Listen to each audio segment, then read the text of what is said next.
रामू अपने कच्चे मकान में अपनी माँ, पत्नी राधिका और अपने 2 छोटे छोटे बच्चों छोटू और गुड़िया के साथ रहता था। सभी लोग आग जलाकर ताप रहे थे। मम्मी, मुझे बहुत जोरों की भूख लगी है। बेटा, एक न एक दिन ऐसा वक्त जरूर आएगा जब हम सब पेट भरकर खाना खाएंगे। बहू, बच्चों के सामने ऐसी बातें नहीं बोलते और तुम रोना बंद करो। किसी तरह एक बार ये ठंड बीत जाए, फिर सब कुछ ठीक हो जाएगा। राधिका, बच्चे सही कह रहे हैं।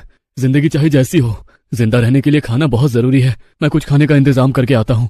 रामू सड़कों पर प्लास्टिक की बोतलें और बाकी कबाड़ बिनने का काम करता था और वही बेचकर अपनी जिंदगी चलाता था। रामू उसी वक्त ठंड में ठिठुरते हुए सड़कों पर भटकने लगा।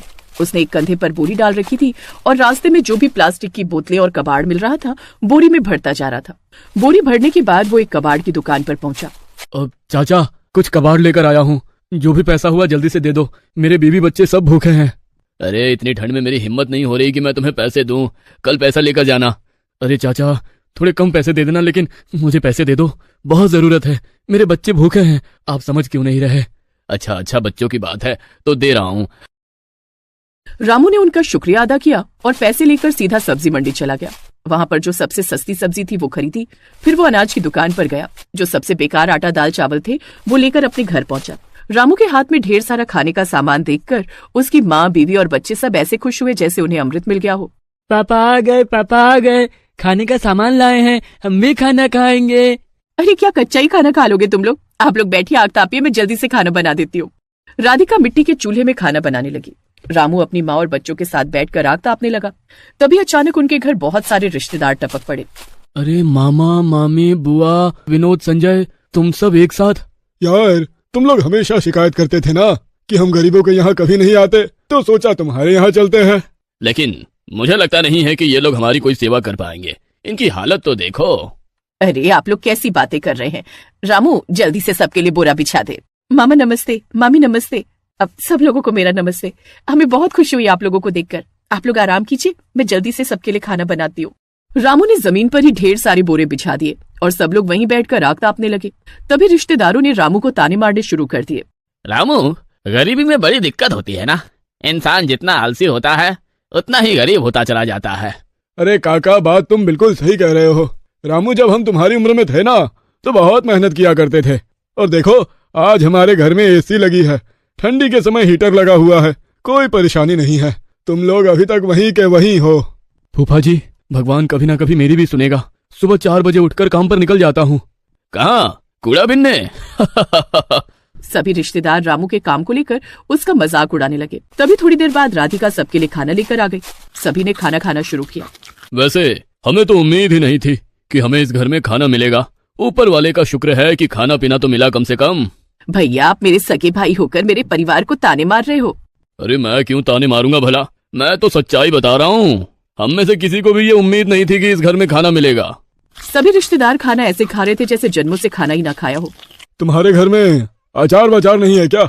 जरा हरी मिर्च और प्याज के साथ अचार दे दो, और 4 रोटियां और ले आना बहू। अचार तो नहीं है फूफा जी, हरी मिर्च प्याज लेकर आती हूँ और रोटियां भी ले आती हूँ। बहू, मेरे लिए भी 5 रोटियां और लेते आना। राधिका किचन में रोटियां लेने चली गई। इधर रामू के बच्चे अभी तक भूखे ही बैठे थे। सिर्फ रिश्तेदार ही खाना खा रहे थे। खैर, राधिका बार बार रोटी लेकर आ रही थी और वो लोग मांगते ही जा रहे थे। इस तरह उनका पूरा खाना खत्म हो गया। सभी ने एक साथ डकार मारी और उसके बाद, बहू, लगता है शादी से पहले तू भी रामू की तरह आलसी थी। तुझे ठीक से खाना बनाना नहीं आता। अरे, नमक भी कम था, मिर्ची भी कम थी, मसाला भी ज्यादा नहीं डाला था। अरे फूफा जी, तो पहले बताना चाहिए था ना। वो सब लोग आपस में बातें कर ही रहे थे कि अचानक किसी ने दरवाजा खटखटाया। राधिका ने जाकर दरवाजा खोला तो एक बूढ़ा आदमी फटे पुराने कपड़े पहने हुए अपने 10 साल के बेटे के साथ ठंड से ठिठुर रहा था। अरे बाबा, कौन है आप? बिटिया, हम लोग बनारस से अपने गांव के लिए निकले थे, लेकिन रात हो गई। हमारे पास किराया भी नहीं है और ठंड भी बहुत लग रही है। अगर थोड़ी देर के लिए तुम अपने घर में आग जलाकर रख दो तो मेरे बेटे की कुछ ठंड कम हो जाएगी, वरना ये बेचारा बहुत बीमार हो जाएगा। अरे आओ बाबा, जल्दी से अंदर आओ, बाहर बहुत ठंड है, आप दोनों की हालत बिगड़ जाएगी। राधिका बाबा और उसके बच्चे को घर के अंदर ले आई और दरवाजा बंद कर लिया। वहाँ पर आग जल रही थी, दोनों तापने लगे। अरे बाबा, आपका शरीर तो ठंड की वजह से बिल्कुल नीला पड़ गया है। राधिका, जल्दी से इनके लिए 1 गिलास गर्म पानी लेकर आओ। राधिका जल्दी से चूल्हे पर पानी गर्म करने लगी। इधर उसके रिश्तेदार ताने मारने लगे। तुम गरीब लोगों की यही आदत तो खराब लगती है। ऐसे अनजान लोगों को अपने घर में बिठा लेते हो। कहीं कुछ हो गया तो हमसे मत कहना।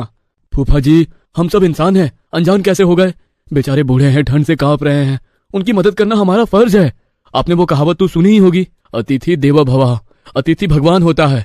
ठीक है रामू, अब यही भगवान तुम्हारा बेड़ा पार करेंगे। हम लोग तो चलते हैं, चलो भाइयों।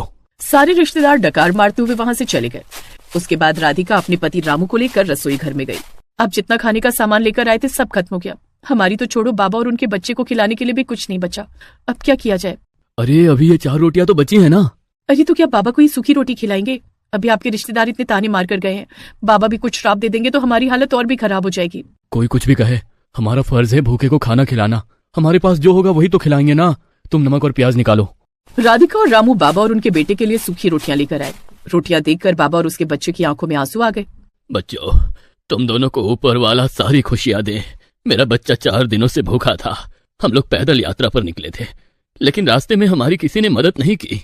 ये रोटियां हमारे लिए अमृत से बढ़कर है बेटा। बाबा, आजकल का समय भी अजीब है।